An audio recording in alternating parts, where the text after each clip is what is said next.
કચ્છ જિલ્લામાં સ્થાનિક સ્વરાજ્યની ચૂંટણીના પરિણામો બાદ હવે હોદ્દેદારોની નિમણૂક માટેની પ્રક્રિયા તેજ ચાલી રહી છે। ભવિષ્યમાં જિલ્લા પંચાયત, નગરપાલિકા અને મહાનગરપાલિકા માટે પ્રમુખ પદની નિમણૂકો માટે નિરીક્ષકોએ આયોજન શરૂ કરી દીધું છે।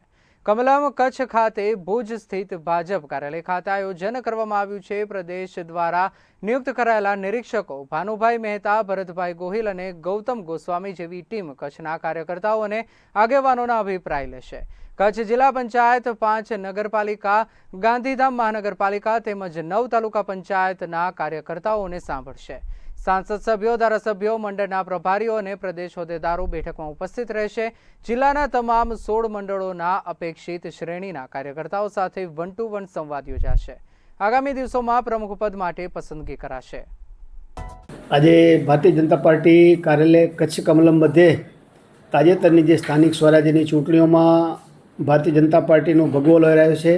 સમગ્ર જિલ્લામાં આઝાદી પછી પહેલી વખત બધી જ નગરપાલિકાઓ, બધી જ તાલુકા પંચાયતો, જિલ્લા પંચાયત, મહાનગરપાલિકા એમાં ભારતીય જનતા પાર્ટીના ઉમેદવારોએ ભારે બહુમતીથી ભારતીય જનતા પાર્ટીના ઉમેદવારો જીત્યા છે। ત્યારે આગામી સમયમાં જે પ્રકારે પાર્ટીની પરંપરા પદ્ધતિ છે એ પ્રમાણે હવે જે નવી વરણીઓ છે એ પ્રમુખ, ઉપપ્રમુખ, કારોબારી ચેરમેન, શાસક પક્ષના નેતા અને દંડ, એટલા માટે વરણીઓ માટે અત્રે પ્રદેશમાંથી નિરીક્ષકો તરીકે શ્રી ભાનુભાઈ મહેતા, શ્રી ભરતસિંહજી ગોહિલ અને શ્રી ગૌતમ ગોસ્વામી એ પ્રદેશના આગેવાનો અત્રે સેન્સની પ્રક્રિયા આજે સવારે ચાલુ કરી છે।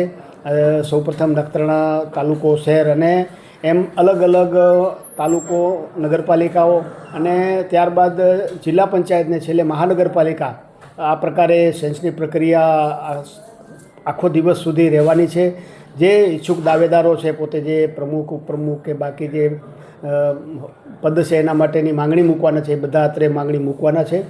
પાર્ટીમાં લોકશાહીમાં બધા જ લોકોને પોતાનો હક મૂકવાનો, પોતાની માંગણી કરવાનો અધિકાર છે। એનો એ બધા જ જે ચૂંટાયેલા પદાધિકારી પોતાની માંગણી કરશે। સંગઠનના લોકો પણ જે અપેક્ષિત શ્રેણીમાં સંગઠનના આગેવાનો એ પોતાની રજૂઆત કરશે અને કુલ મળીને આ સમગ્ર પ્રક્રિયા દિવસભર ચાલવાની છે। ત્યારબાદ અમારે જિલ્લાની સંકલન મળવાની છે। અમારા સ્થાનિક ધારાસભ્યશ્રીઓ, અમારા સાંસદશ્રી, મહામંત્રી, પ્રમુખશ્રી, પ્રભારીશ્રી બધા જ મળીને આખી અમારી જિલ્લાની સંકલન થશે। એમાં જે 3-3ની પેનલ બનશે એ અમને જ્યારે તારીખ નથી મળી હજી, પણ તારીખ મળશે ત્યારે પ્રદેશ પાર્લામેન્ટરી બોર્ડમાં અમે એ નામોની યાદી લેશું અને ત્યાં પ્રદેશ પાર્લામેન્ટરી બોર્ડમાં એ બધા જ એ યાદી ફાઇનલ થઈ અને નામોની ઘોષણા થશે।